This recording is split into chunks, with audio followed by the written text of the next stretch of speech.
Pour ne pas piétiner un peu sur la séance d'1 h 30 qui a été programmée. Donc déjà, je vous souhaite tous la bienvenue. Pour mes étudiants, ils ont l'habitude peut-être de me voir en entrepreneuriat. Pour les étudiants qui ont répondu présent des autres départements, bienvenue. Pour les étudiants de biotech, les étudiants de SBE, peut-être il y a des étudiants de microbiologie. Donc je tiens déjà à féliciter cette collaboration entre les différents départements pour qu'on puisse partager ce savoir-faire dans le module d'entrepreneuriat et gestion de projet. Également, je tiens à souhaiter la bienvenue pour mes collègues enseignants sympathisants de la formation d'entrepreneuriat qui m'ont toujours accompagné et sans oublier le personnel d'audiovisuel qui était toujours à mes côtés pour assurer les ateliers de travail dans ce module. Alors, pour aujourd'hui, c'est vrai que ça va marquer le 5e atelier qui est dédié au module d'entrepreneuriat et gestion de projet pour les biochimistes, mais ça va marquer peut-être le premier pour les autres étudiants des autres spécialités. Donc, vous allez découvrir une application donc d'une attitude entrepreneuriale que j'ai jugée importante pour tout un chacun, que ce soit dans la vie personnelle ou la vie professionnelle. Donc, ça va compléter toutes les attitudes entrepreneuriales que nous avons vues qui sont relatives à l'entrepreneur, mais également, ça va concerner également d'autres situations de la vie de tout un chacun ici présent afin d'augmenter une des attitudes ou bien d'améliorer une des attitudes qui est très, très importante dans le processus de communication. Et vous savez très bien que depuis qu'on se réveille le matin, on n'arrête pas de parler, on n'arrête pas de discuter. Donc, la première des choses qu'il faut savoir, chers étudiants, étant de faire la différence entre le processus de la communication et le processus du parler. C'est quoi, donc j'aimerais bien interagir avec vous par rapport à ce point. Quelle est peut-être la différence fondamentale qui existe entre la communication et le parler? C'est quoi la différence fondamentale? Partager les idées. Même lorsqu'on se parle, il y a un échange d'idées. Il y a quelque chose de central. Même le respect dans le parler, il y est. Qu'est-ce qui fait la différence? Oui, c'est vrai qu'il faut qu'il y ait l'écoute dans les deux, mais il y a quelque chose de fondamental. Lorsqu'il y a un bavardement dans le parler, est-ce qu'il y a un sujet central? Non, très bien. Donc, il y a un objectif. À chaque fois qu'on mène une discussion, il faut qu'il y ait un objectif. Il faut qu'il y ait un rendement d'efficacité à la fin de notre discussion. Lorsqu'on se parle quotidiennement, peut-être ce parler ne va pas nous amener à un résultat final voulu à partir de cet échange. Par contre, dans les processus de communication, comme je le fais maintenant, il y a l'interlocuteur qui est moi-même maintenant, qui est en train de partager un savoir donné dans le module d'entrepreneuriat. Il y a vous, autant qu'auditeur, n'est-ce pas? Donc, il y a deux partenaires finalement dans ce processus de communication. Et vous savez très bien, pour avoir un rendement final, la faculté d'écoute active, elle est très importante. Donc, on doit faire la différence justement entre la faculté d'écoute active et l'écoute passive. Donc, des fois, il y a quelqu'un qui nous parle, on l'observe, mais réellement, on est absent. Ou bien, même si on est présent, on se prépare pour défendre quelque chose qui nous appartient. Donc là, on passe un peu à l'écoute passive. Dans l'écoute active, qu'est-ce qu'il faut savoir, chers étudiants? Il faut qu'il y ait deux partenaires et donc le processus d'échange doit être respecté par quoi? Par une attitude qui est très, très importante, c'est la faculté d'écoute active. Maintenant, on doit savoir quels sont peut-être les facteurs qui peuvent entraver et auxquels on doit y remédier dans un échange de communication. Donc, la première des choses qu'il faut savoir, c'est l'existence de deux options. Il y a une option qui s'appelle le tri pour soi, et il y a une autre option qui s'appelle le tri pour l'autre. Qu'est-ce que ça veut dire? Donc, lorsqu'on se place dans le on pour la première, le tri pour soi, donc on se place dans une vision singulière. Qu'est-ce que ça veut dire? Donc, on essaye de voir les choses dans un angle qui intéresse nos exigences en tant que personne. Donc, lorsqu'il y a un échange de communication, quand est-ce que la faculté d'écoute active est entravée, elle est bloquée, c'est lorsqu'on met en on, ou bien on active le tri pour soi. C'est-à-dire qu'on veut écouter seulement ce qui nous intéresse et ce qui calque réellement avec nos exigences. Par contre, qu'est-ce qui favorise une écoute active? C'est lorsqu'on met en activation La deuxième option qui est en relation avec le trait pour l'autre. Donc à partir de là, lorsqu'on met en activation ou bien on active le trait pour l'autre, dans ce cas-là, on donne l'occasion à l'interlocuteur de s'exprimer par rapport à l'idée qu'il veut partager avec l'auditeur. Donc cet auditeur, il peut être une personne comme ils peuvent être plusieurs personnes dans notre cas. Alors, j'aimerais bien peut-être y aller d'une manière très pédagogique avec vous pour comprendre l'activation et l'inactivation des deux options. La première des choses qui entravent la faculté d'écoute, bon, il y a mes étudiants qui sont de biochimie, ils ont l'habitude de m'écouter en cours. On a eu un parcours de la biostatistique déjà en L3, en M1 et également en M2 dans le module d'entrepreneuriat. Je viens d'inviter des étudiants qui m'ont jamais connu par rapport à ma méthode d'enseignement. Donc, dans ce cas-là, lorsque peut-être on est dans un rapport d'échange, le premier facteur qui va entraver la faculté d'écoute, c'est le jugement. Ce jugement, peut-être, il va se placer par rapport à critiquer ma manière de m'adresser à l'auditeur.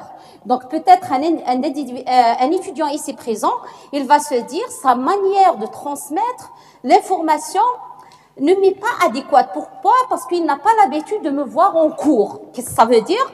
Donc il n'a pas eu l'habitude de m'écouter. Donc lorsque l'étudiant commence déjà à avoir ce premier jugement, il se place dans une faculté d'écoute passive, qui veut dire il va perdre le fil tout au long de ce cours. La deuxième des choses, peut-être à la façon d'habillement de la personne. Peut-être ici, il y a des gens qui sont contre le voile. Donc, il y a une subjectivité dans le jugement des personnes. Donc, il va se placer dans une vision singulière qui est propre à lui. Il va se dire, alors, cet enseignant qui porte le voile va le parler sur l'entrepreneuriat. Qui veut dire, il est en train de toucher à un point qui va entraver sa faculté d'écoute active. Donc, il passe à l'activation du trait pour soi, c'est-à-dire qu'il essaye de voir les choses de l'angle qui l'intéresse. Donc, à partir de là, justement, dans un échange de communication, qu'est-ce qu'on fait dans même pour vous, plus tard, si jamais vous seriez des formateurs, des enseignants dans des écoles, peut-être des dirigeants des services, peut-être vous allez prendre toute une unité de production, peut-être chef d'entreprise, la première des choses pour y pallier à ça, c'est de proposer une solution qui va mettre en œuvre le tri pour l'autre. C'est quoi la solution? C'est la brise-glace. Il faut briser la glace entre le formateur et l'apprenant, entre l'enseignant et l'étudiant, entre l'interlocuteur et l'auditeur. D'accord? Comment casser la glace? C'est par exemple, bon, vous êtes nombreux, donc on peut pas le faire. Et d'ailleurs, c'est pas moi qui va mener le cours sur le sujet qui est relatif au test de la faculté d'écoute active.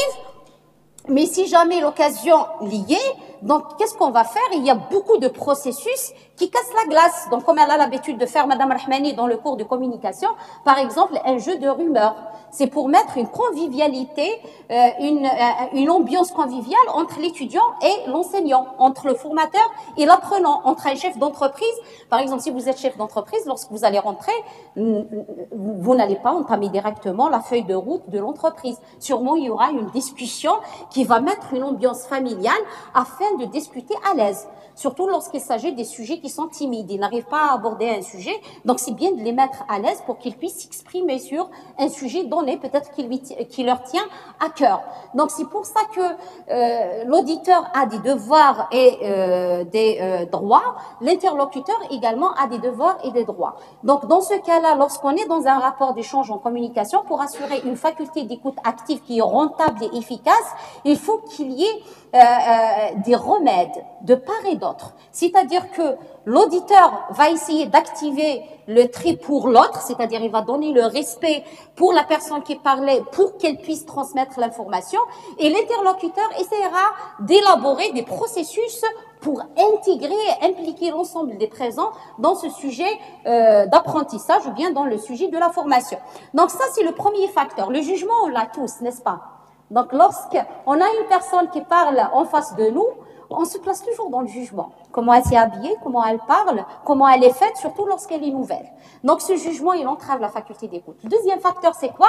C'est l'indifférence. L'indifférence, c'est lorsque le sujet qui est entamé dans l'apprentissage n'intéresse pas l'auditeur.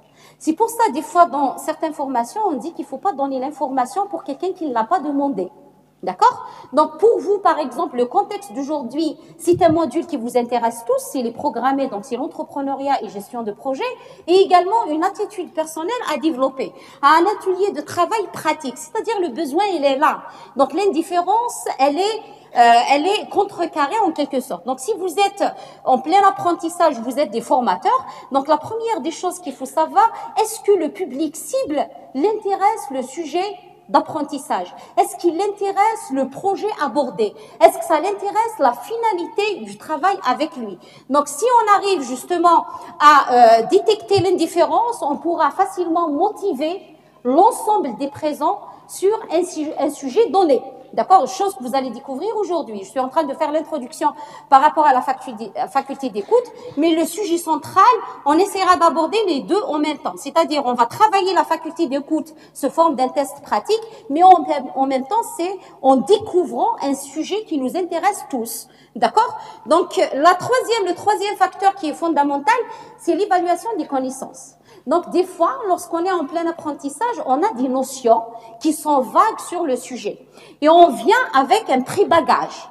Et lorsque la personne est devant vous pour s'exprimer par rapport au sujet, qu'est-ce que vous allez faire? Ou bien, qu'est-ce qu'il va faire l'auditeur? Même moi, je me place parmi les auditeurs. C'est de comparer les connaissances qui sont données par l'interlocuteur par rapport à ce que j'ai eu comme bagage. Et lorsque je fais la comparaison, je commence à m'éloigner de la faculté d'écoute active, je passe à la passive, qui veut dire il y aura des renseignements qui seront carrément non captés par cet auditeur. Dans ce cas-là, qu'est-ce qu'il va faire l'interlocuteur comme solution? Donc, il va essayer de présenter des argumentations. Surtout, nous sommes dans une formation universitaire, dans un apprentissage qui intéresse l'étudiant sur le plan pédagogique. Donc, ici, nous sommes obligés de donner des repères, des références. Par exemple, le sujet central d'aujourd'hui, je vais vous donner la référence scientifique qui est à la base d'élaboration de ce sujet de travail. Donc, lorsqu'il y a absence de référence, lorsqu'il y a absence de repères, lorsqu'il y a absence d'origine de l'information, ici, ça commence le doute. Et c'est le doute qui va pousser l'auditeur à mettre un processus d'évaluation d'information par rapport à ses connaissances de départ. J'arrive au quatrième facteur. Le quatrième facteur, il va jumeler les trois que je viens d'évoquer tout à l'heure. Lorsque je me place dans le jugement, j'active le trait pour soi. Lorsque je me place dans l'indifférence, j'active également le trait pour soi. Et lorsque je me place dans l'évaluation d'information, je l'active pour une troisième fois. Ça va provoquer quoi? Ça va provoquer un manque de concentration. En plus de ça, donc en plus de tous ces facteurs, ça peut également parler d'une distraction. Par exemple, il y a des étudiants qui peuvent jouer avec leur portable. Il y a des étudiants qui vont consulter leur messagerie, par exemple le Messenger. C'est pour ça que lorsque nous sommes dans un processus d'apprentissage, autant de mettre tout ce qui va vous mettre dans l'ambiance de distraction, il faut le mettre au mode désactivé, d'accord? Donc, il faut le désactiver pour que vous puissiez suivre la formation. La même chose, donc c'est des choses qu'on a vécues lorsqu'on était des étudiants, lorsqu'on était des apprenants, et maintenant on le remarque en tant que pédagogue chez l'étudiant, lorsque l'étudiant est occupé par une distraction donnée, même des fois par rapport à un stress également. Par exemple, si je vous dis qu'il y a une interrogation en fin de séance, tous les étudiants vont réfléchir par des fois à l'interrogation. Donc, même les explications que je vais donner dans le cours, elles ne seront pas pigées. Pourquoi? Parce qu'il est stressé par le terme interrogation.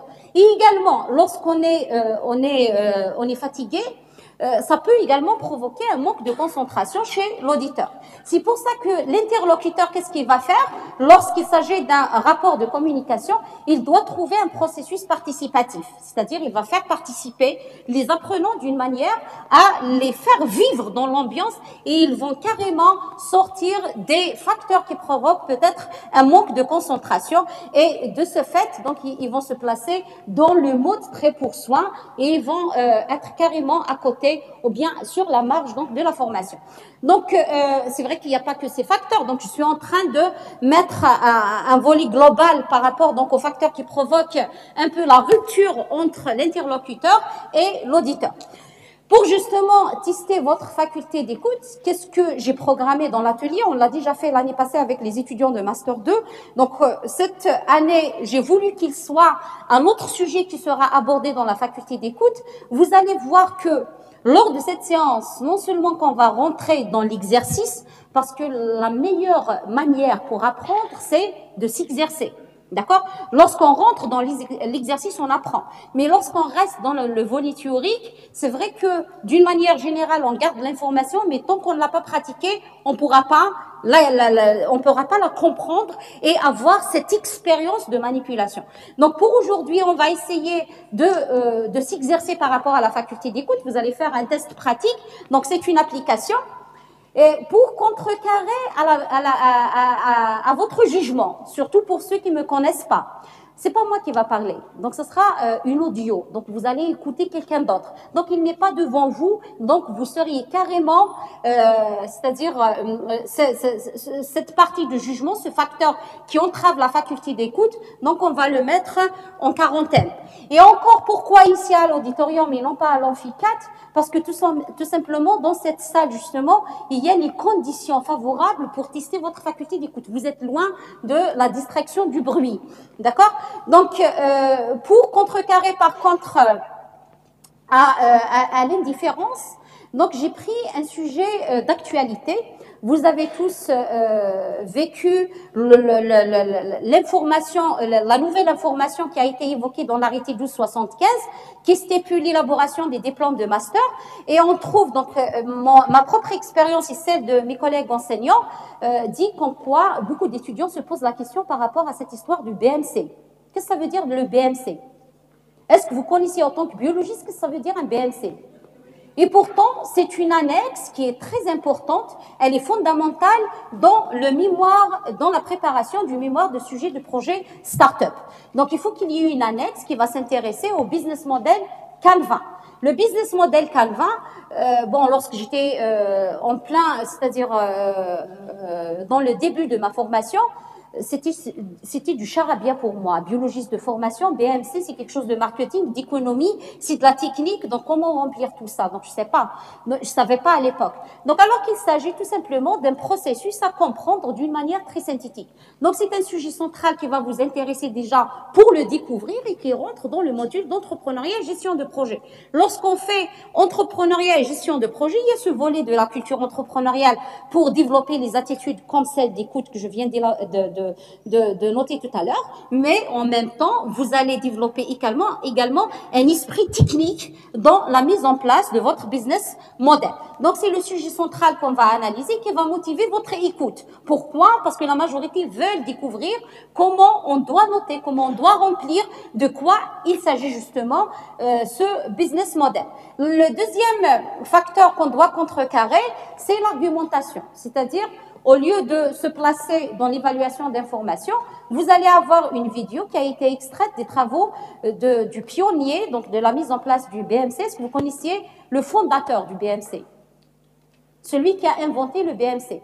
Ça a été en 2004, donc c'est Alexander Osterwalder, donc qui avait inventé le BMC. Donc la vidéo va vous parler justement de cette innovation, bien de cette mise en pratique, de cette modélisation de l'idée, se forme des modèles économiques d'une manière très simple. Aussi, pour créer de la participation, il y aura des étudiants peut-être qui seront ici présents d'une manière physique, mais qui sont ailleurs. Donc, j'aimerais bien vous dire qu'à la fin, vous allez avoir, bon, c'est pas un examen, c'est pas une interrogation, c'est un test pratique. Je vais vous communiquer donc un questionnaire et vous allez répondre aux questions qui seront posées, qui sont en relation avec la vidéo. Qu'est-ce que ça veut dire? Donc, vous étiez pris dans le piège de répondre aux questions. Donc, dans ce cas-là, vous êtes dans l'obligation de faire quoi? De noter les informations et de se concentrer, d'accord?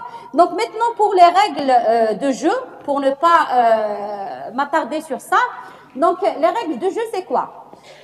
En toute sincérité, bon, je vais pas vous surveiller, hein? Donc essayez d'éviter d'utiliser les enregistrements, d'accord? Ça va pas vous aider sur le développement de la faculté d'écoute et la mémorisation des informations. Essayez de cacher tous vos portables. La deuxième des choses, évitez de vous rentrer en contact verbal. C'est-à-dire, si vous voulez voir une personne et lui indiquer quelque chose, essayez d'avoir un geste non verbal. Essayez, déjà vous avez commencé à me perturber, hein, par rapport donc à...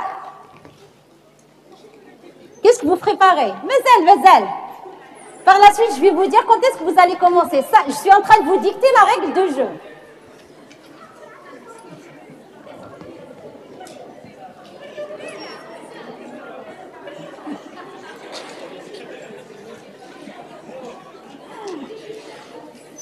Ça y est, vous avez préparé vos calepins, vos stylos. On ne va pas démarrer avant qu'on vous donne donc un moment de préparation, s'il vous plaît. Essayez de me suivre par rapport aux règles de jeu. La deuxième règle de jeu, je vais vous diffuser la vidéo qui a été choisie pour le BMC, d'accord? Vous allez l'écouter d'une manière individuelle. Qu'est-ce que ça veut dire? Chacun de vous et chacun de nous, y compris moi, donc on va essayer d'écouter la vidéo pendant 10 minutes. Ça, c'est pour travailler la faculté d'écoute individuelle. Est-ce que vous avez compris? Donc chacun de vous va essayer de se concentrer d'une manière très attentive et d'écouter les informations sur le BMC. Ceux qui peuvent noter le max, معليش. Sinon, ceux qui n'arrivent pas à noter, il y a une deuxième occasion. La deuxième occasion, c'est quoi? Après avoir réalisé cette écoute individuelle, vous allez prendre 5 minutes. Moi, j'ai l'habitude de faire mon cours en marchant. Bonjour, monsieur Blahed. La slema. Donc, merci pour la collaboration. Alors, donc, mes chers étudiants, vous avez un temps de 10 minutes. Vous allez travailler votre écoute active individuelle. Si vous pouvez prendre note, ça sera mieux. Si vous ne pouvez pas, vous allez avoir une deuxième occasion. Cette deuxième occasion, quand est-ce qu'elle commence? Vous allez avoir 5 minutes pour vous. Bon, pour les étudiants de biochimie, génétique, pharmaco et BF, ont l'habitude de travailler en groupe. Donc, les groupes, ils sont déjà constitués. J'espère que vous êtes tous ensemble. Maïch, je vais vous donner une ambiance de brise de glace, donc la recherche du partenaire. Pour les étudiants qui sont nouveaux, je vais vous demander en 5 minutes de choisir des partenaires. C'est comme si vous allez monter une entreprise et vous allez choisir des collaborateurs. Donc, qu'est-ce que vous allez faire? Vous allez chercher des partenaires étudiants et vous allez vous constituer en groupe de 5. D'accord? Et s'il vous plaît, vous allez exercer la faculté d'écoute en deuxième lieu, en groupe. Donc, la première fois, vous l'avez faite individuellement. Par la suite, vous allez vous mettre dans une peau d'employés d'une entreprise. Et chaque entreprise aura un leader. En biochimie, vous avez tous les coordinateurs du groupe. Donc, les porte-paroles de groupe. Donc, c'est les leaders des groupes, bien les chefs d'équipe. Pour les étudiants qui viennent le joindre, donc de la part des autres départements, donc essayez de suivre la même politique de travail, s'il vous plaît. Donc déjà le fait de se parler, vous êtes en train de perdre des informations, d'accord? Donc vous allez vous constituer en groupe, essayez d'avoir un représentant de chaque groupe et vous allez encore réécouter la vidéo, mais maintenant dans une même équipe de travail. L'intelligence va s'exprimer à partir de là dans la répartition des tâches. C'est-à-dire que vous allez écouter la première fois, donc vous allez découvrir le contenu. Lorsqu'on découvre le contenu, donc ici, vous allez vous organiser lorsque vous seriez en équipe. Quelle est la personne qui va prendre la tâche de tel ou tel volet? Donc c'est à vous de discuter et répartir vos tâches. Donc vous allez avoir 10 minutes d'écoute sans se parler entre vous. Donc, pour se concentrer et prendre note, une fois que les 10 minutes se sont écoulées, je vais vous répartir voilà, donc c'est un prototype donc j'avais préparé pour répondre à l'ensemble de questions donc qui seront inscrites sur ce canevas. Est-ce que je suis claire par rapport aux règles de jeu? Est-ce que vous avez des questions? Est-ce que vous avez compris? Oui ou non? Oui. Ah, c'est vrai là. Oui. Oui ou non? Oui. Ça, c'est le feedback. Oui, non. Qu'est-ce que vous n'avez pas compris? Hein? Regardez. Lorsqu'on a compris, veut dire on n'a pas de question. Lorsqu'on n'a pas compris, veut dire il y a une interrogation, il y a une ambiguïté. Ah, les retardataires. معليش, le cours il commence à 1h. Vous allez avoir un groupe dans lequel vous allez travailler, il va vous expliquer. D'accord? Donc pour ne pas perdre du temps, on dit que le monde appartient à ceux qui... Donc, le cours d'aujourd'hui appartient à ceux qui... Ah, t'es comme ça. Ah, très bien. Chers entrepreneurs, vous êtes dans un module d'entrepreneuriat et gestion de projet. Et vous savez que ça veut dire un entrepreneur. Est-ce que vous voulez être des entrepreneurs? Vous ne pouvez pas dire non. Pourquoi? Parce que être papa, vous êtes un entrepreneur. Être maman, vous êtes une entrepreneuse. Être enseignant, vous êtes un entrepreneur. Être employé, vous êtes des entrepreneurs.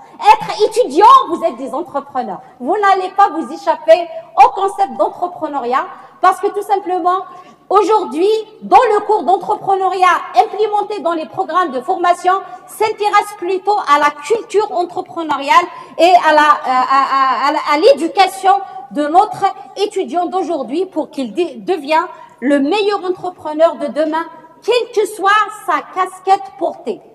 Parce que lorsqu'on parle d'un entrepreneur, ça ne veut pas dire qu'on parle d'un chef d'entreprise. D'accord?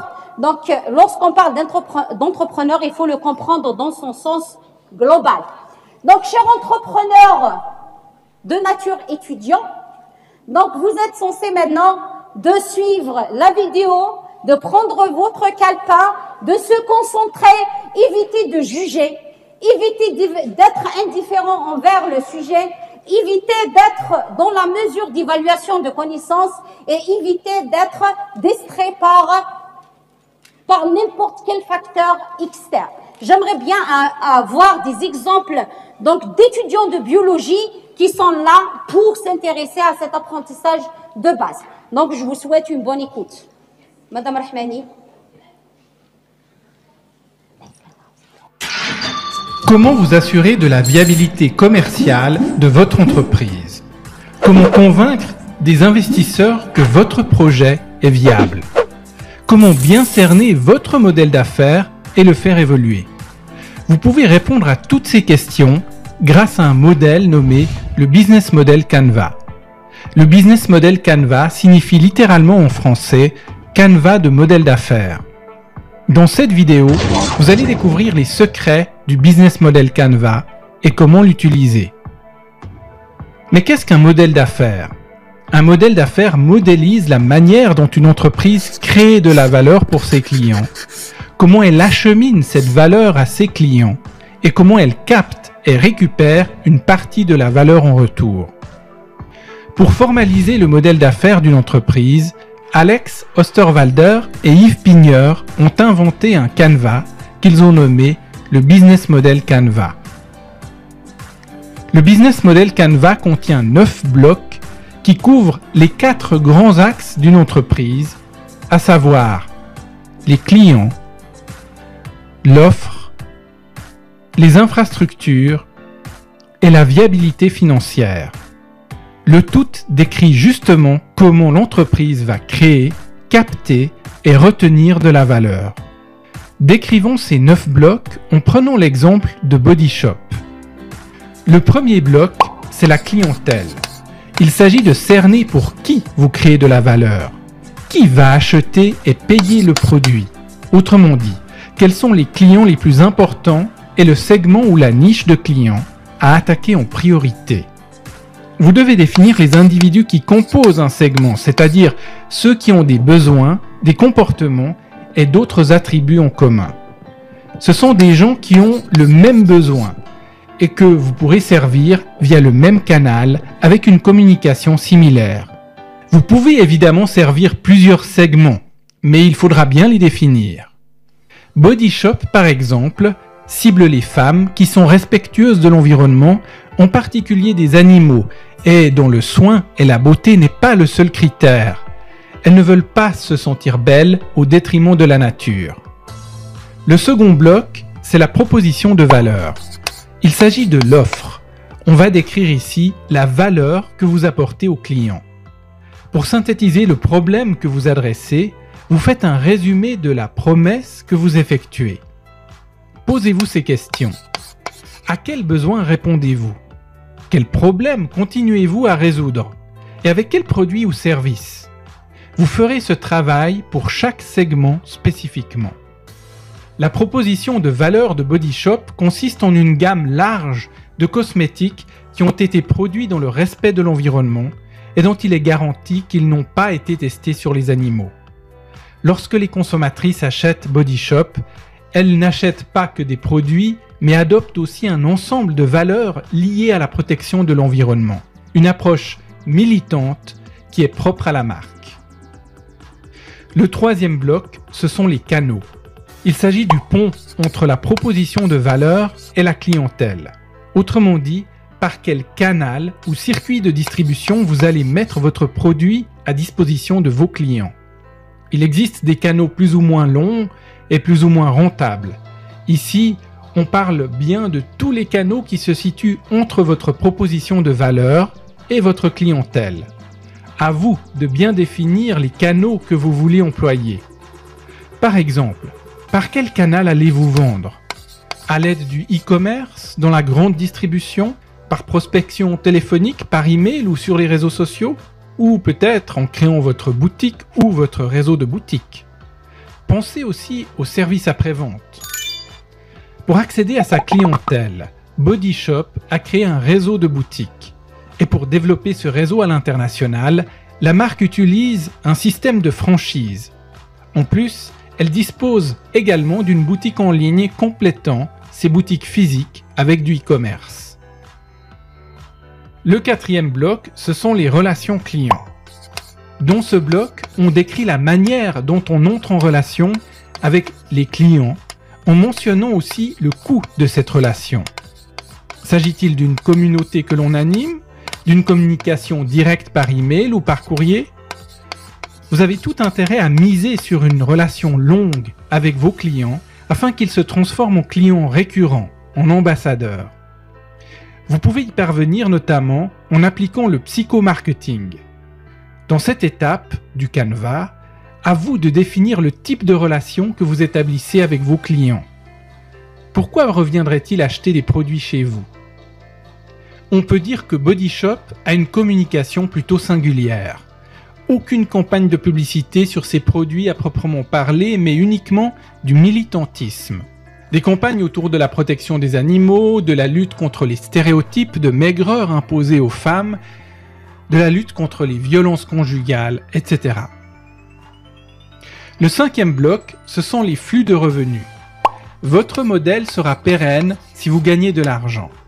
Ici, on ne parle pas de prix, mais plutôt d'imaginer sous quelle forme vous allez percevoir une part de la valeur que vous délivrez à vos clients.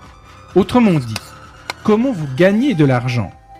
S'agit-il d'une transaction où les clients vous achètent vos produits et payent à chaque fois? Prévoyez-vous de mettre en œuvre un système d'abonnement? Ou peut-être une offre à tiroir avec de multiples upsells? Offrez-vous un logiciel gratuit qui devient payant au bout de 7 jours par exemple?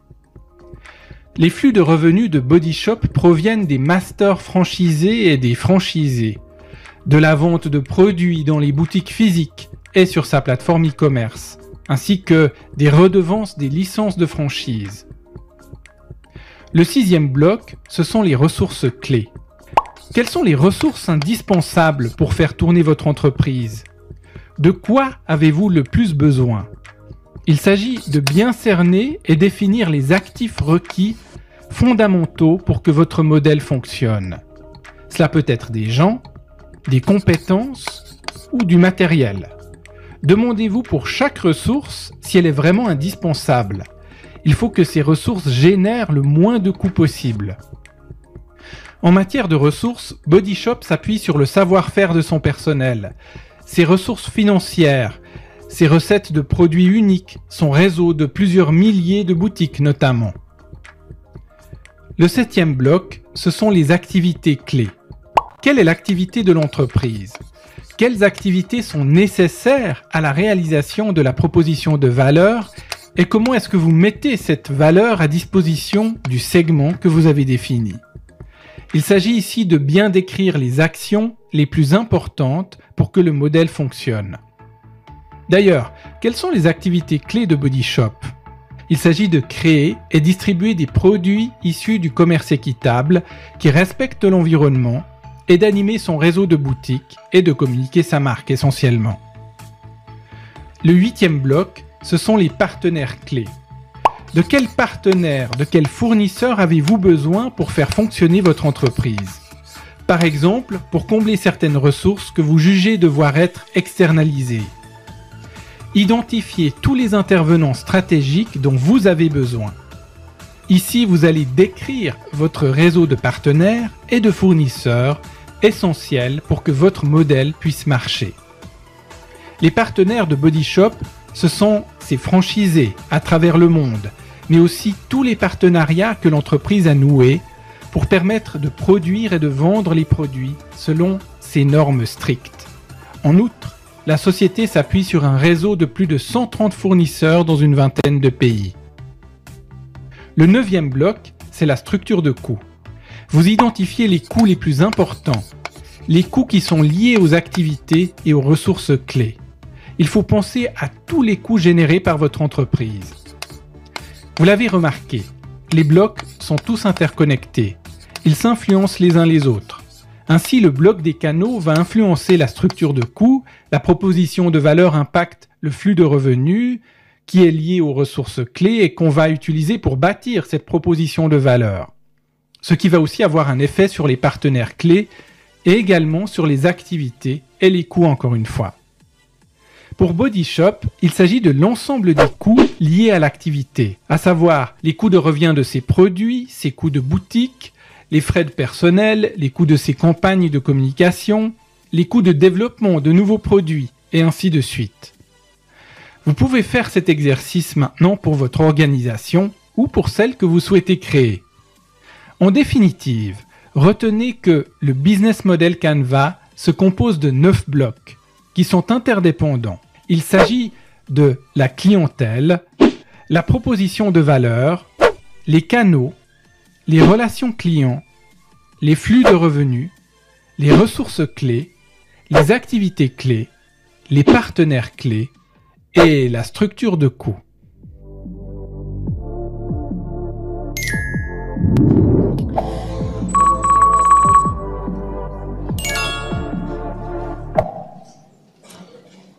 Alors, donc je tiens à vous remercier pour la faculté d'écoute, donc qui était active pour 70% d'étudiants, mais qui était passive pour 30% d'étudiants. C'est pas pour rien que j'ai fait un petit passage pour voir est-ce que tout le monde avait réellement respecté les facteurs que je viens d'évoquer au début du cours ou pas. Donc, disons que lorsqu'on veut apprendre, nous sommes obligés de s'aligner aux règles de jeu. J'ai vu même des étudiants qui étaient en train d'enregistrer la vidéo. Donc, si on veut réellement se tester par rapport à notre capacité d'écoute, donc autant de se mettre dans le processus naturel de l'apprentissage.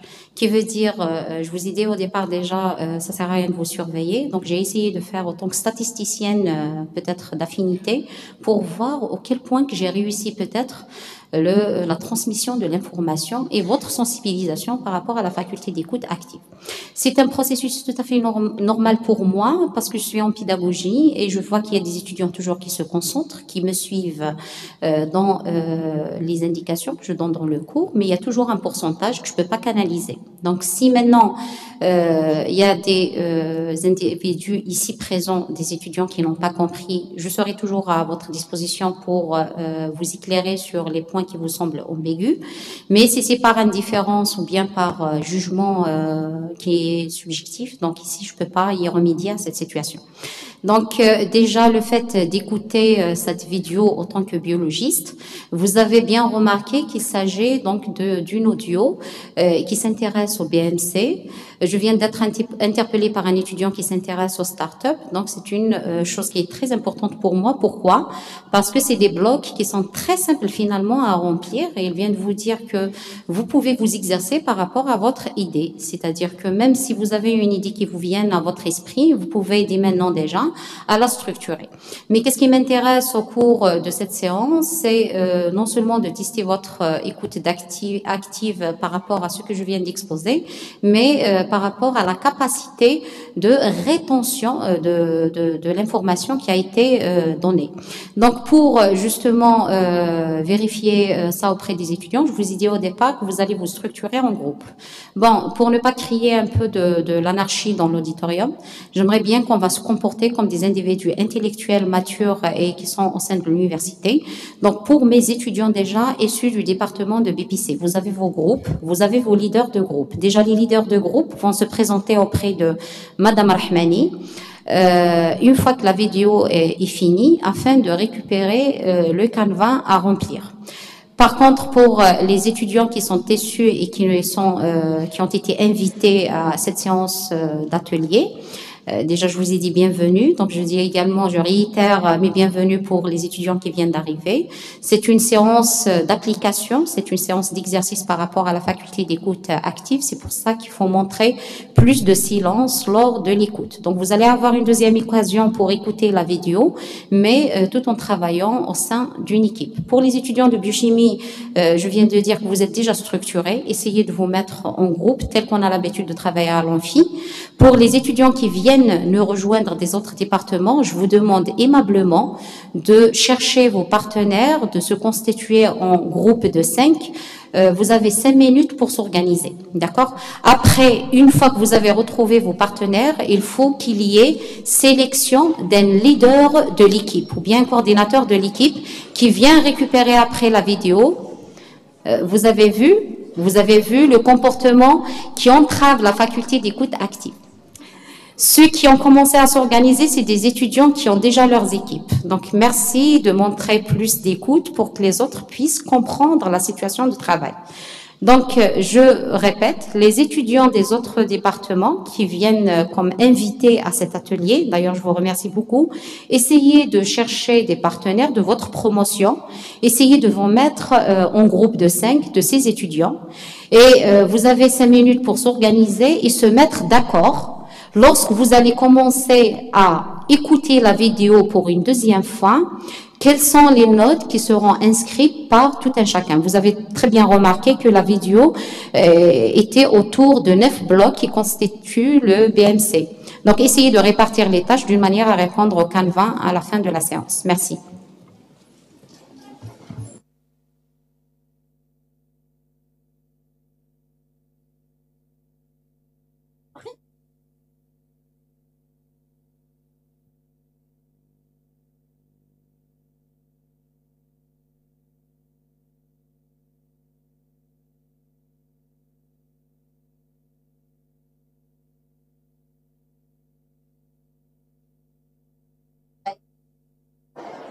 C'est 50.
2 minutes déjà se sont écoulées.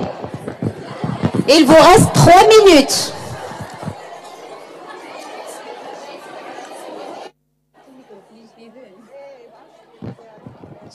جيفان c'est ça l'ambiance. مش فارس ما فارغ يلعب فيا كمان. جيت نلعب. امشي.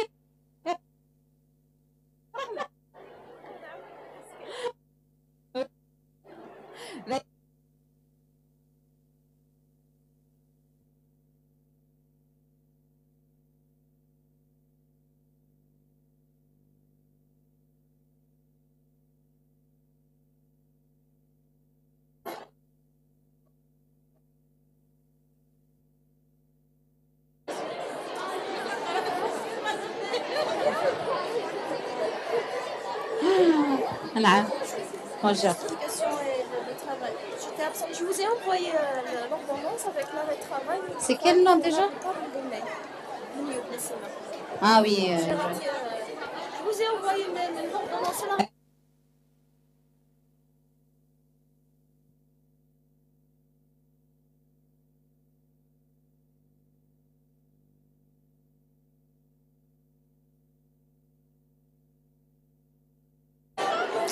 Il vous reste 1 minute et demie. الوقت كالسيف إن لم تقطعه قطعك.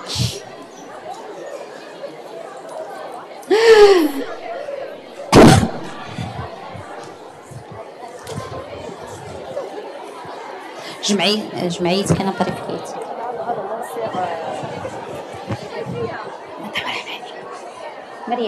مريم المني غانتا. Eh oui, alors.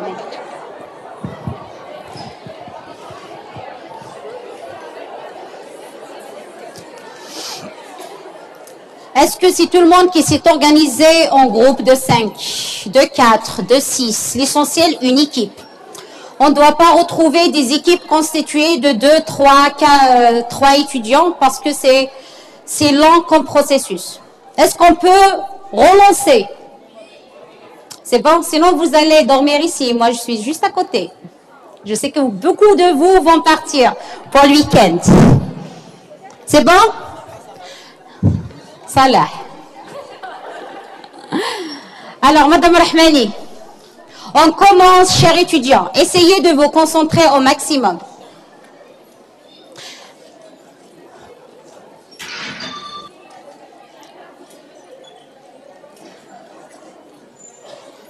Comment vous assurer de la viabilité commerciale de votre entreprise? Comment convaincre des investisseurs que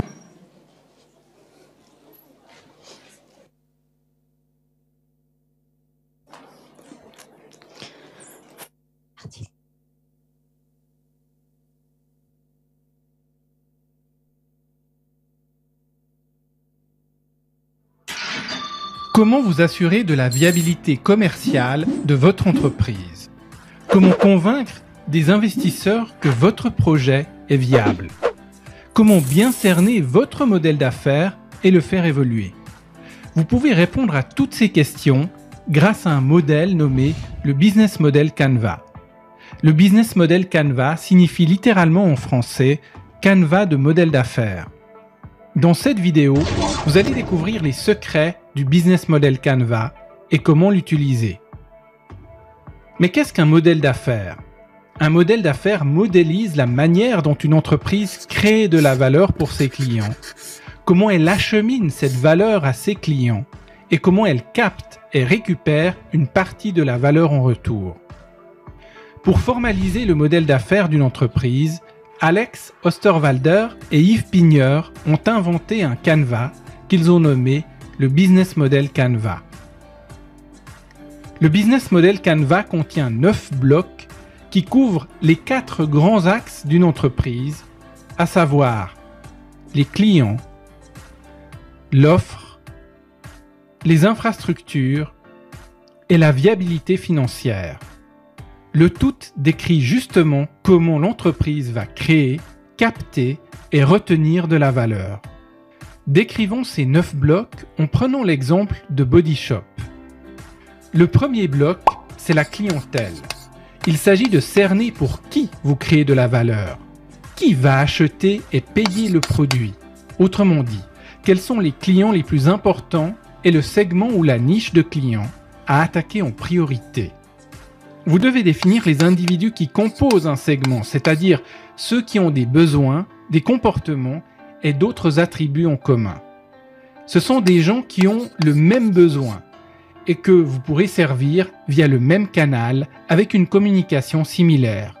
Vous pouvez évidemment servir plusieurs segments, mais il faudra bien les définir. Body Shop, par exemple, cible les femmes qui sont respectueuses de l'environnement, en particulier des animaux, et dont le soin et la beauté n'est pas le seul critère. Elles ne veulent pas se sentir belles au détriment de la nature. Le second bloc, c'est la proposition de valeur. Il s'agit de l'offre. On va décrire ici la valeur que vous apportez au client. Pour synthétiser le problème que vous adressez, vous faites un résumé de la promesse que vous effectuez. Posez-vous ces questions. À quel besoin répondez-vous? Quel problème continuez-vous à résoudre? Et avec quel produit ou service? Vous ferez ce travail pour chaque segment spécifiquement. La proposition de valeur de Body Shop consiste en une gamme large de cosmétiques qui ont été produits dans le respect de l'environnement et dont il est garanti qu'ils n'ont pas été testés sur les animaux. Lorsque les consommatrices achètent Body Shop, elles n'achètent pas que des produits, mais adoptent aussi un ensemble de valeurs liées à la protection de l'environnement. Une approche militante qui est propre à la marque. Le troisième bloc, ce sont les canaux. Il s'agit du pont entre la proposition de valeur et la clientèle. Autrement dit, par quel canal ou circuit de distribution vous allez mettre votre produit à disposition de vos clients. Il existe des canaux plus ou moins longs et plus ou moins rentables. Ici, on parle bien de tous les canaux qui se situent entre votre proposition de valeur et votre clientèle. À vous de bien définir les canaux que vous voulez employer. Par exemple, par quel canal allez-vous vendre? À l'aide du e-commerce, dans la grande distribution, par prospection téléphonique, par email ou sur les réseaux sociaux? Ou peut-être en créant votre boutique ou votre réseau de boutiques. Pensez aussi au service après-vente. Pour accéder à sa clientèle, Body Shop a créé un réseau de boutiques. Et pour développer ce réseau à l'international, la marque utilise un système de franchise. En plus, elle dispose également d'une boutique en ligne complétant ses boutiques physiques avec du e-commerce. Le quatrième bloc, ce sont les relations clients.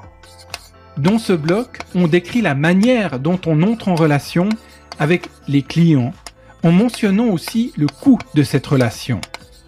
S'agit-il d'une communauté que l'on anime, d'une communication directe par email ou par courrier?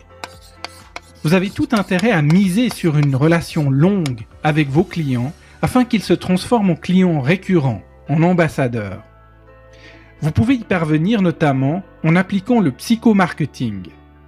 Dans cette étape du canevas, à vous de définir le type de relation que vous établissez avec vos clients.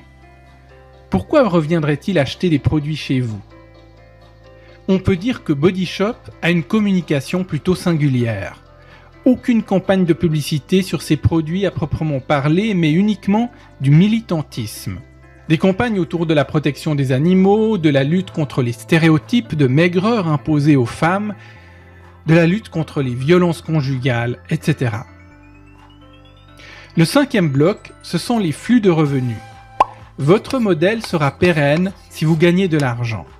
Ici, on ne parle pas de prix, mais plutôt d'imaginer sous quelle forme vous allez percevoir une part de la valeur que vous délivrez à vos clients.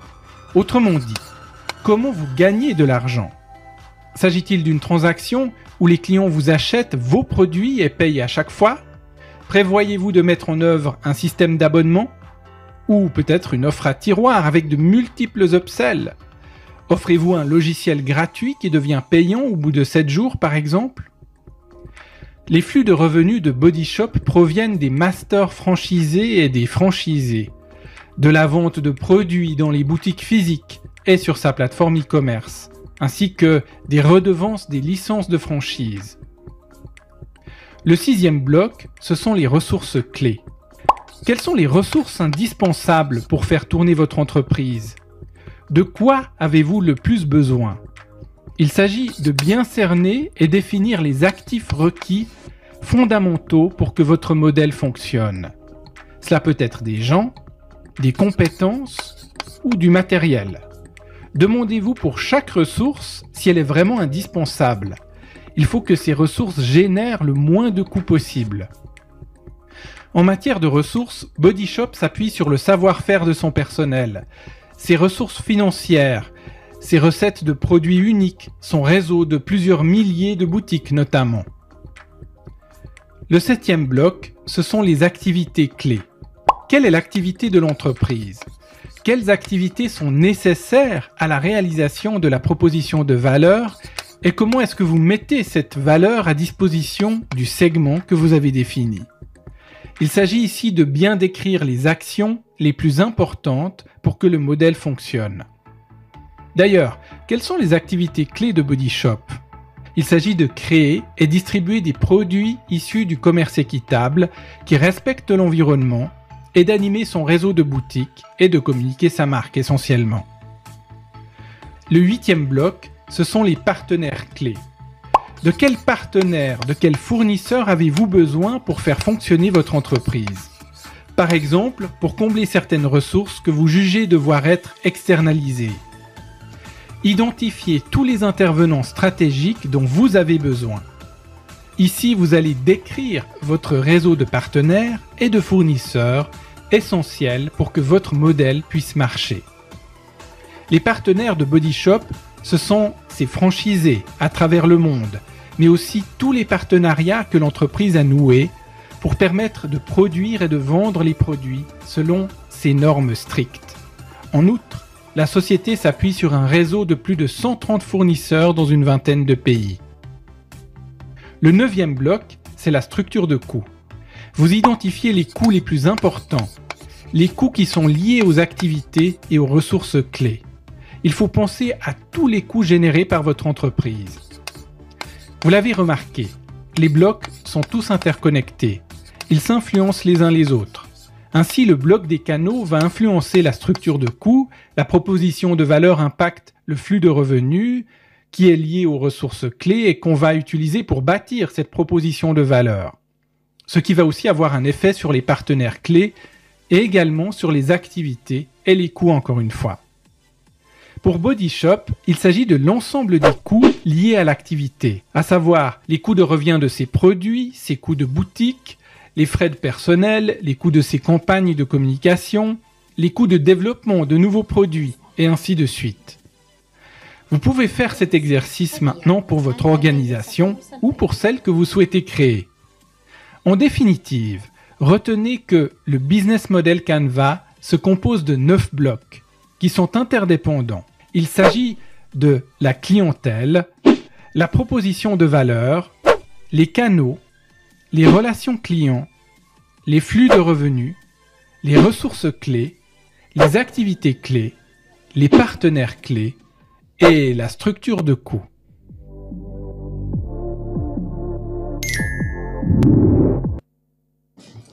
Alors, j'espère que vous avez bien compris l'audio qui vous a été exposé. Oui ou non? Très bien. Donc, je vous remercie justement pour votre concentration qui s'est améliorée par rapport donc à la première expérience, puis en premier test. Alors, comme je vous ai dit au départ, vous êtes tous constitués autour d'une équipe. Donc maintenant, il y a mes collègues enseignants et amis, donc Monsieur Belhadi, Madame Chiraft, Madame Rahmani, vont vous transmettre un Canva. D'accord? Donc, pour mes étudiants de biochimie, ils savent très bien que c'est noté. Donc, ça rentre dans le contrôle continu du module d'entrepreneuriat. Je viens de parler avec Monsieur Belhadi. Donc, ces étudiants aussi sont informés que le test est noté. D'accord? Donc, ça rentre, même pour nous, il s'agit d'une évaluation par rapport à notre transmission donc d'informations. Donc, vous allez avoir 20 minutes pour remplir le Canva. Qu'est-ce qu'il y a dans le Canva? Donc, la première des choses qu'il faut remplir, c'est les membres de l'équipe sur la page de garde. Donc, il faut écrire le nom, prénom, plus la spécialité. D'accord? Donc, je vous ai dit que les groupes doivent être de 4 et plus, 4, 5 jusqu'à 6 étudiants maximum. Après, à l'intérieur du canevas, vous en avez 3 blocs dans chaque copie, d'accord? Donc 3 blocs. Donc vous allez remplir ce petit BMC. Donc c'est un test seulement. Hein. Donc on vous demande pas d'énumérer toutes les informations, mais les plus importantes. Donc vous avez un bloc 1, 2, 3 dans la première page, le bloc 4, 5, 6 sur la deuxième page, et vous avez 7, 8, 9 sur la dernière page. Donc, pour chaque bloc du BMC, vous allez mettre et vous allez noter les informations qui vous ont vraiment marqué à travers de l'audio pour que vous puissiez être évalué par rapport à votre faculté d'écoute et le degré d'assimilation des informations. Donc, il est 14h05, 14h30, on ramasse les canevas. Donc, essayez d'être efficace par rapport à la notation. Essayez de gérer le nombre d'informations que vous allez énumérer dans les 20 minutes. Bon courage.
S'il vous plaît, pour la manière de remplir le canevas, comme je viens de dire à votre camarade, vous êtes libre, vous êtes une entreprise innovée dans la manière de la mise en place des informations qui vous ont été demandées. Donc, vous avez toute une liberté d'écrire ce forme de phrase, ce forme de flash.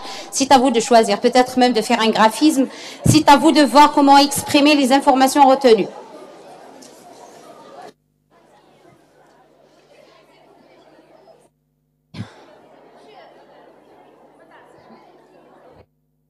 Là, il faut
Il vous reste 10 minutes.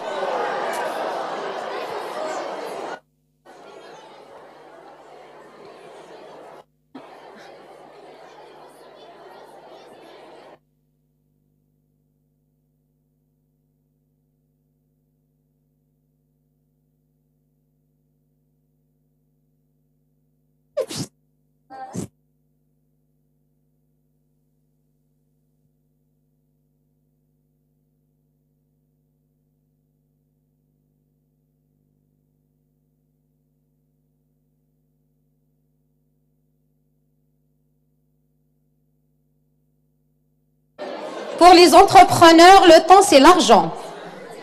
Donc, il faut faire vite pour gagner la compétition. Que le meilleur gagne. Oui.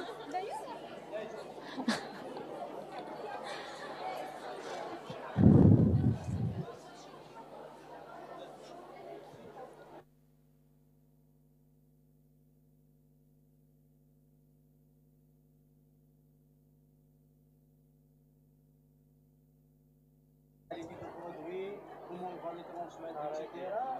Deuxième canal de distribution, c'est pas publicité, vocale, écrit.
Il vous reste 5 minutes.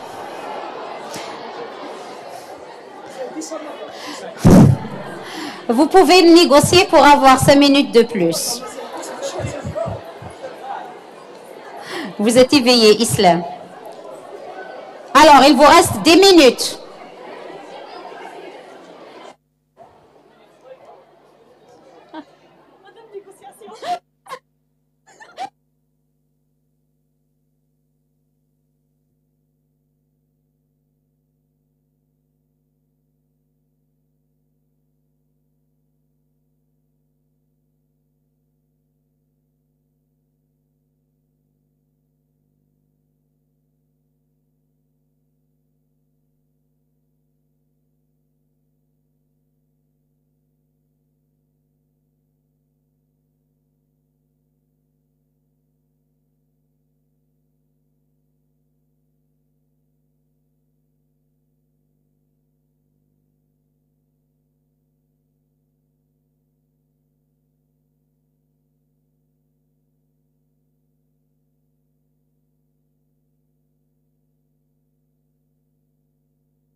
Après négociation de certains leaders, vous avez 5 minutes de plus, pas plus.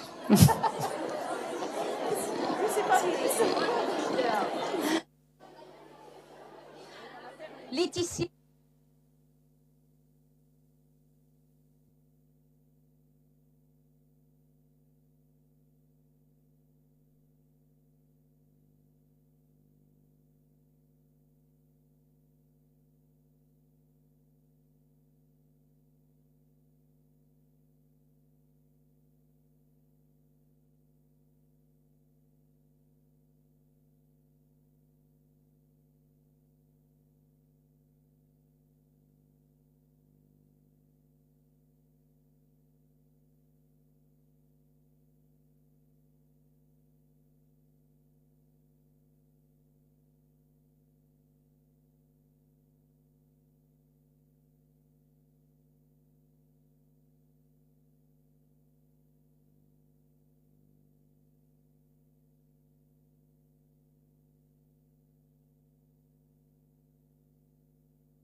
Trois minutes.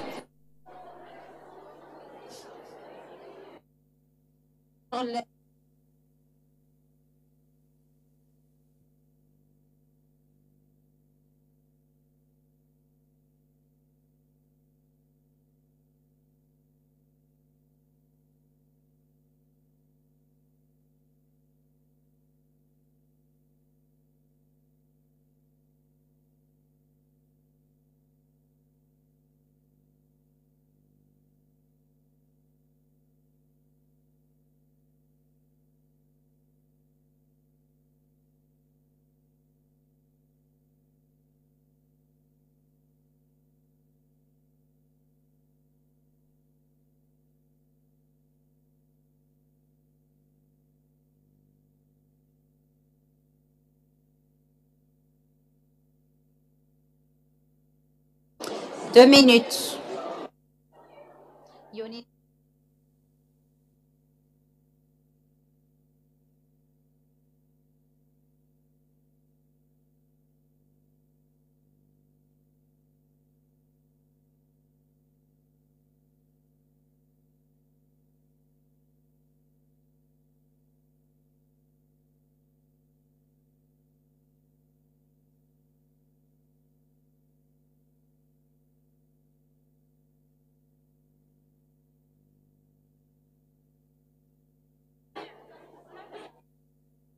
Un plus un pour les deux équipes qui viennent de remettre les premières.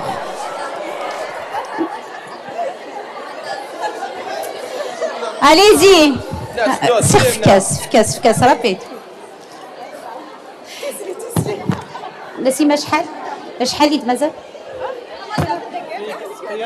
C'est bon, 29, une minute. Ceux qui remettent avant l'heure, ils ont un point de plus par rapport à d'autres.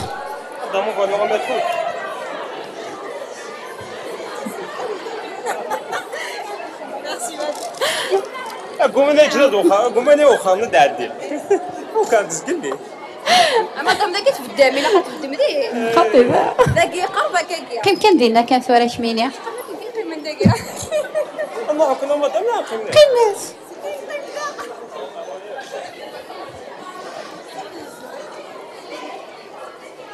Les leaders des groupes, ils vont rester ici. تعدى 30 minutes non مازال. ولي لي زينه جو كاتو لا مسير لا في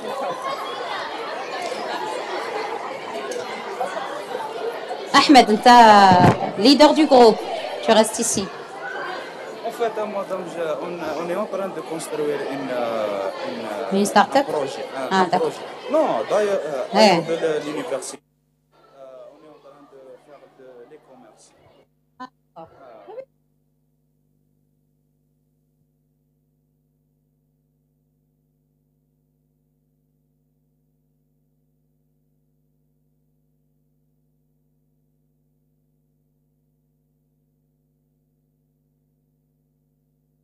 Les leaders des groupes vont rester ici.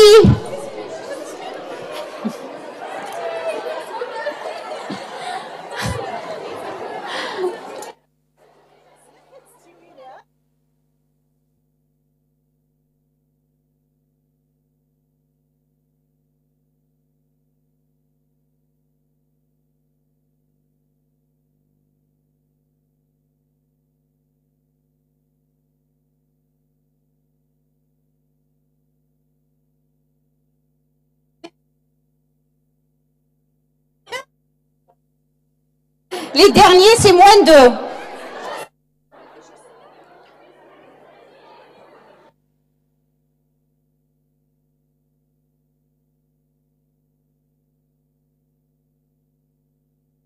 Une photocollée com base. Ouais.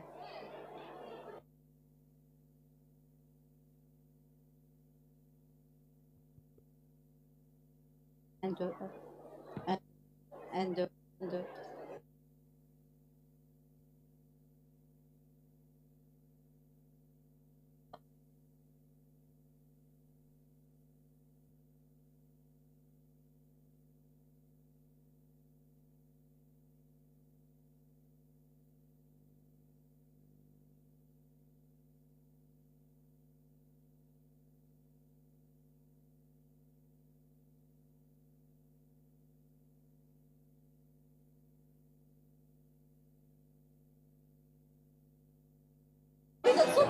Alors, est-ce tout le monde qui a remis son Canva? Ah, c'est moins 5. C'est un concours d'entreprise, donc il faut assumer la compétition. Tous les premiers qui ont remis, puisqu'elle les a partagés, Madame Rahmani, auront plus 1. Bon, pour les mois, on ne va pas pénaliser puisque vous êtes des nouveaux entrepreneurs. Alors, par rapport à cette expérience, j'aimerais bien avoir deux feedbacks des spécialités qui sont assurées par M. Belhadi, avant d'y revenir donc au biochimiste. Un feedback. M. Belhadi, vous pouvez choisir un de vos étudiants, deux volontaires pour s'exprimer par rapport à cette expérience donc d'atelier d'écoute et de la découverte donc du BMC d'une manière très simplifiée.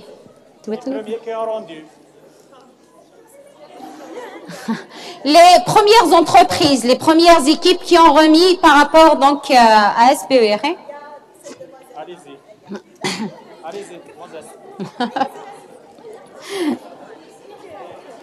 Allez-y. C'est qui? C'est vous? Ça y est? Ça? Il faut avoir du courage. Il y a quel?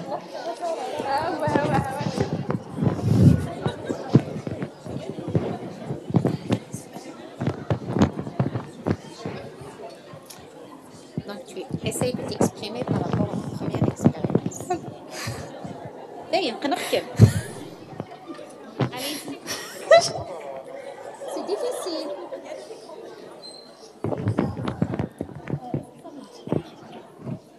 Si, كان قوية. شعلي سكن. Si.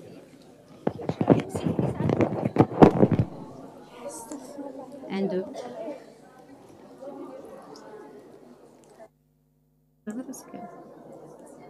Un, deux.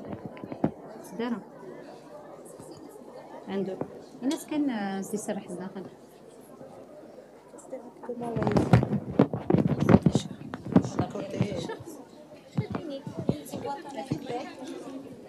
Comment tu as vécu ton expérience? Allez-y, Sarah. Ah, c'est difficile d'être en face d'un public et de parler.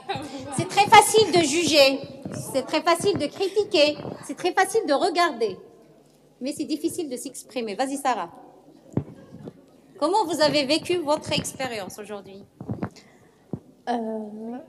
C'est une nouvelle expérience, mais on a eu une occasion de s'exprimer, par exemple, d'écouter, et même on a essayé pour la première fois de concentrer au maximum.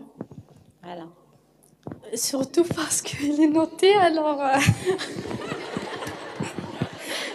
Vous l'applaudissez parce que c'est une vérité. très bien, Sarah. Donc, elle s'est très bien exprimée au nom du groupe puisqu'il s'était évalué. Donc, elle était dans l'obligation de se concentrer. Finalement, lorsque vous allez être des formateurs, la première démarche qu'il faut entreprendre, c'est justement de tester les connaissances à travers une participation. Parce que lorsqu'on est dans un rapport transmission-assimilation, c'est comme si l'étudiant il est à l'aise, ou bien l'apprenant. Alors, lorsqu'il s'agit d'une évaluation, et là, ça commence un peu la concentration. Donc, c'est un facteur qui est très important lors des apprentissages. Nous sommes tous d'accord? Très bien, merci Sarah. Un deuxième volontaire de nos invités, donc des départements SBE et biotech, monsieur Blahedi. Alors, comment vous avez vécu votre expérience aujourd'hui? Je trouve que c'est très intéressant, cette initiative. C'est dommage qu'on n'a pas pu vivre ce genre d'expérience pendant tout notre cursus à l'université. J'invite les organisateurs, les professeurs et nos cadres de l'université à encourager ce genre d'initiative. Ça nous forme vraiment. Merci beaucoup. Merci beaucoup. Donc c'est vraiment touchant. Donc c'est vrai que c'est une démarche un peu nouvelle, donc on peut pas blâmer le passé, mais il y a que à réfléchir pour l'avenir. Donc même si on n'a pas réussi en tant que professeur peut-être d'inculquer cette tradition participative au sein de l'université, et maintenant puisque vous êtes tous ici présents, chacun de vous dans la situation dans laquelle il va se retrouver dans le futur, essayera d'inculquer ça, que ce soit au primaire pour les enfants de primaire, au CEM, au lycée, dans les entreprises, même au sein de nos familles, même au sein de nos groupes d'amis. C'est-à-dire, cette approche participative d'expression, elle est magnifique. C'est une ambiance de famille qui s'installe pour qu'on puisse apprendre davantage dans cette vie. Donc, je vous remercie beaucoup pour votre feedback. Et j'invite maintenant les anciens leaders qui ont eu l'expérience quand même à travers donc plusieurs ateliers d'entrepreneuriat. J'invite ceux qui sont qui se sont choisis. Vous allez occuper le micro qui est juste à côté pour s'exprimer. Aya Ahmed. Aya.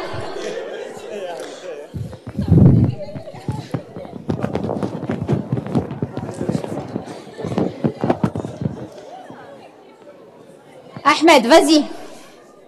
Vous avez le leader Ahmed de son entreprise qui va s'exprimer au nom de son équipe. Ahmed, on t'écoute. Bonjour tout le monde. Bonjour. J'espère que vous allez bien tous. Borga Ahmed, M2BF, prochain entrepreneur, Inch'Allah. Inch'Allah. Comment vous avez vécu votre expérience? C'était bien passé. On aime bien ce genre de expérience parce que notamment c'est pas n'est pas lié seulement à l'université, mais c'est lié même à la vie professionnelle des étudiants, des prochains entrepreneurs, Inch'Allah.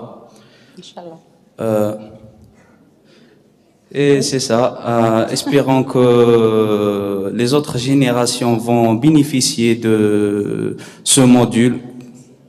Et espérons que...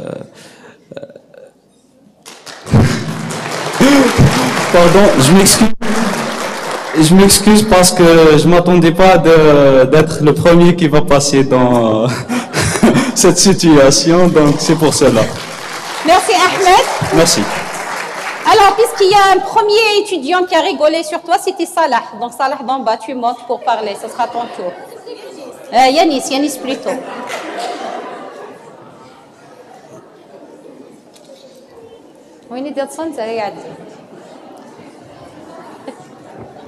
Bonjour. Bonjour, chers étudiants, étudiantes, chers enseignants et enseignantes. D'abord, je dois remercier Madame Khadji pour ce exceptionnel cours,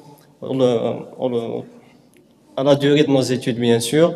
Ça fait un grand plaisir pour moi et mon groupe d'avoir vécu ce moment agréable avec vous. Merci. Est-ce qu'il y a quelqu'un qui veut réellement s'exprimer, parce qu'il y avait des étudiants durant les années passées qui ont vraiment voulu parler sur le stage. Est-ce qu'il y a aujourd'hui un étudiant parmi vous? Donc, s'il y a quelqu'un, on va le prendre comme dernier élément qui va s'exprimer par rapport à son retour d'expérience, puisque nous sommes obligés de libérer l'auditorium. C'est qui? Bonjour à tous, je me présente. Donc, c'est Soufayhi Samah, donc étudiante en M2BF. Donc, on m'a dit, Madame Kadji, c'était un peu un objectif pour moi d'être ici, de parler comme ça, parce que j'assistais toujours. Parce que j'assistais toujours aux différentes conférences, aux différentes, les doctorants qui étaient là et tout, et je me disais pourquoi je serais pas là et essayer quand même de voir leurs sentiments, leur façon de s'exprimer. Pourquoi je serais pas là ici, de voir quand même c'est difficile parce qu'il y a autant d'étudiants. Et je sais que, comme a dit Madame Kadji, on est tous là à apprendre et à contrôler quand même ce qu'on dit et tout, mais quand on est dans telle situation, c'est difficile. Je vous remercie beaucoup et merci à tous. Est-ce qu'il y a un autre qui a cet espoir et il veut le vérifier et le concrétiser? C'est bon? Vas-y. Oui, vas-y. Vas-y. Arwah. Ah. Vous voyez, lorsqu'il s'agit d'une ambiance conviviale, c'est très facile de s'exprimer. Est-ce que vous partagez avec moi ce sentiment? Lorsqu'il y a la convivialité, c'est-à-dire cette ambiance familiale, on trouve plus la difficulté pour dire ce qu'on veut réellement. Mais voilà, donc c'est pour ça il faut toujours trouver une solution pour contrecarrer ce stress. D'accord? Et bien sûr, se donner l'occasion de s'exprimer. Vas-y. Donc, bonjour à tous. Je vous remercie pour cette initiative qui nous a aidé de développer notre esprit de travail de groupe et de partager les différentes tâches, surtout qu'elle va nous aider pour notre projet de fin d'études en tant que des étudiants de M2. Donc, c'était vraiment intéressant de savoir concentrer et d'avoir un objectif pour ce questionnaire. Donc, avec ça. Tu veux t'exprimer? Vas-y. Finalement, il y a beaucoup de volontaires qui veulent s'exprimer. C'est pas comme tout à l'heure. Il y a une qui se prépare. Alors, bonjour à tout le monde. Je me présente, je suis Arabe Sanina, étudiante en master de pharmacotoxicologie. Je tiens à parler sur l'expérience que Madame Kadji nous a fait vivre ici. Je la remercie d'ailleurs. Ah, bien sûr. Et monsieur, je vous connais pas. Bilhadi, merci beaucoup. Bon, je tiens à préciser que c'était vraiment une expérience à ne pas oublier du tout, tellement ça nous a permis d'apprendre plein de choses. Notamment, on a eu l'occasion d'avoir l'esprit de compétition qui était chaude ici avec tous les étudiants. Également, on avait le facteur de temps qui était un peu stressant, mais quand même on a pu surmonter ça.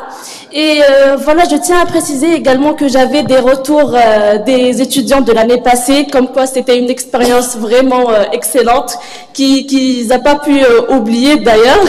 Voilà, et c'était parmi l'une des meilleures expériences de l'université qu'on ne va jamais oublier. Franchement, merci beaucoup, madame. Alors, vas-y. Merci à vous. C'est grâce à nos étudiants qu'on a c'est-à-dire cette volonté de transmission du savoir.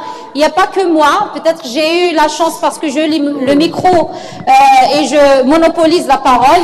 Mais sachez une chose, que je ne suis rien sans les sympathisants de la formation et les responsables du module d'entrepreneuriat.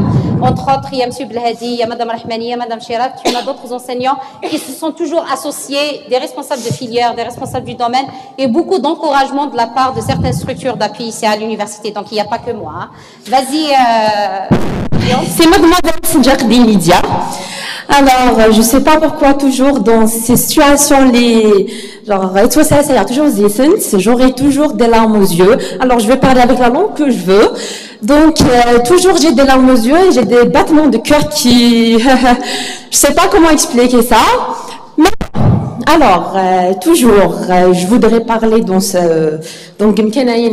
surtout l'auditorium. D'ailleurs, je voulais et je veux toujours faire ma soutenance ici. Je ne sais pas si j'aurai cette occasion, mais bon, parce que j'ai raté en L3 de faire mon petit poster ici, j'avais un petit mémoire.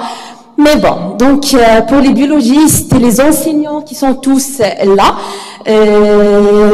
je vous appelle donc toujours le nom de la famille. Chaque fois que je parle en fille, je dis bonjour la famille. Je dis pas bonjour mes amis ou bien mes comment dirais-je, mais bon. Donc, merci beaucoup, Madame Kedji, pour ce module. D'ailleurs, la dernière fois, j'avais des larmes aux yeux à mes frères le cours. Merci pour les enseignants, merci pour Madame Belloul, pour tous les enseignants qui m'enseignent durant tout mon cursus. Quoi d'autre? Mes amis, mes collègues, les gens que je connais pas. Donc, je vous dis tous, je vous aime de fond de mon cœur. Merci.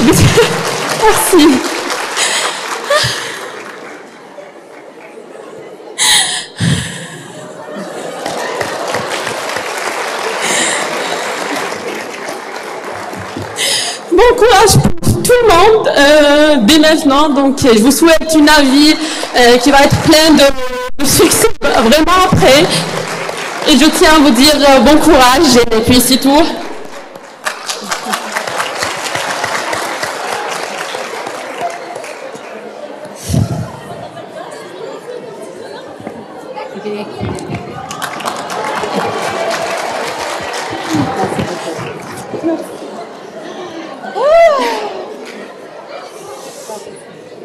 Donc bonjour tout le monde, j'espère que vous allez bien. Je suis Tenina Bouflion, biochimie appliquée.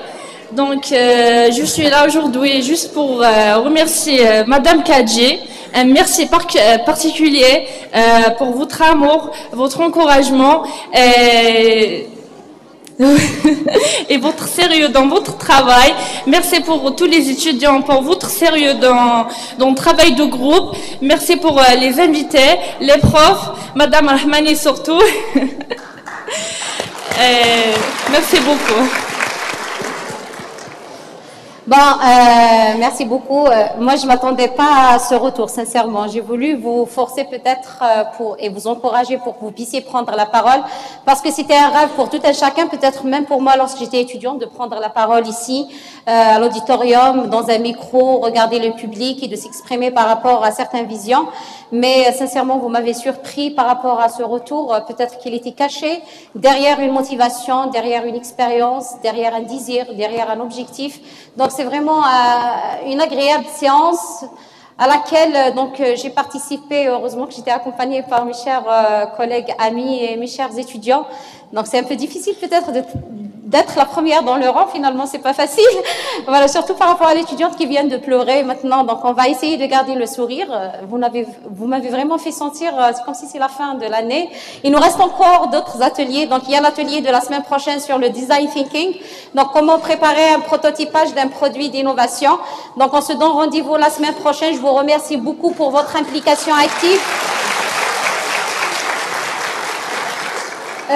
Je vous remercie. Peut-être lorsqu'on avait commencé, je vous ai dit que c'est vrai par rapport à mes étudiants, la classe a été brisée auparavant en L3, mais finalement c'est très facile de briser la glace lorsqu'il s'agit d'une famille, lorsqu'il s'agit d'une même volonté, lorsqu'il s'agit d'un même centre d'intérêt, lorsqu'il s'agit d'un désir pour apprendre. Donc c'est vraiment un honneur pour moi d'être parmi vous, parmi la crème de nos étudiants, donc de notre université, de notre formation. On l'a toujours dit comme quoi nos étudiants ont des potentialités, ont des compétences, ont de la volonté. Il suffit tout simplement de les encourager, de leur fournir peut-être un minimum de moyens pour qu'ils puissent démarrer, parce qu'ils ont toujours prouvé leur expérience Que ce soit ici en Algérie ou bien ailleurs dans le monde. On sait très bien que vous avez déjà réussi parce que tout simplement l'éducation était très soignée déjà de la part de vos parents. Donc c'est aujourd'hui, si je parle au nom d'entrepreneuriat et d'entrepreneurs, applaudissez fort vos parents qui sont les meilleurs entrepreneurs dans ce monde. D'accord? Donc si on est là, c'est grâce à nos parents qui étaient les vrais entrepreneurs de la société, parce que entreprendre, c'est pas facile, être responsable, c'est pas facile, mener un chemin et une expérience dans la vie, c'est pas facile, et la meilleure expérience, c'est celle de nos parents et celle de l'éducation d'aujourd'hui. Donc pourquoi j'ai fait exprès de prendre les leaders des groupes? C'est vrai que c'est facile d'être leader des groupes, mais est-ce que vous allez assurer cette mission même si vous sortez de l'université?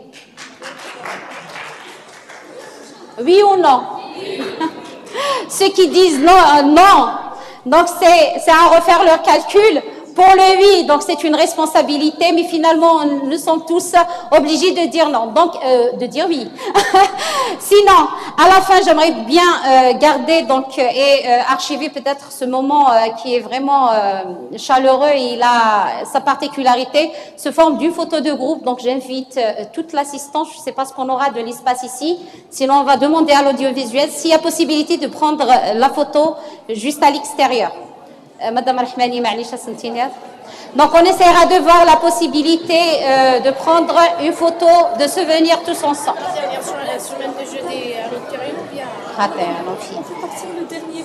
Eh, vas-y ma chérie, oui, vas-y.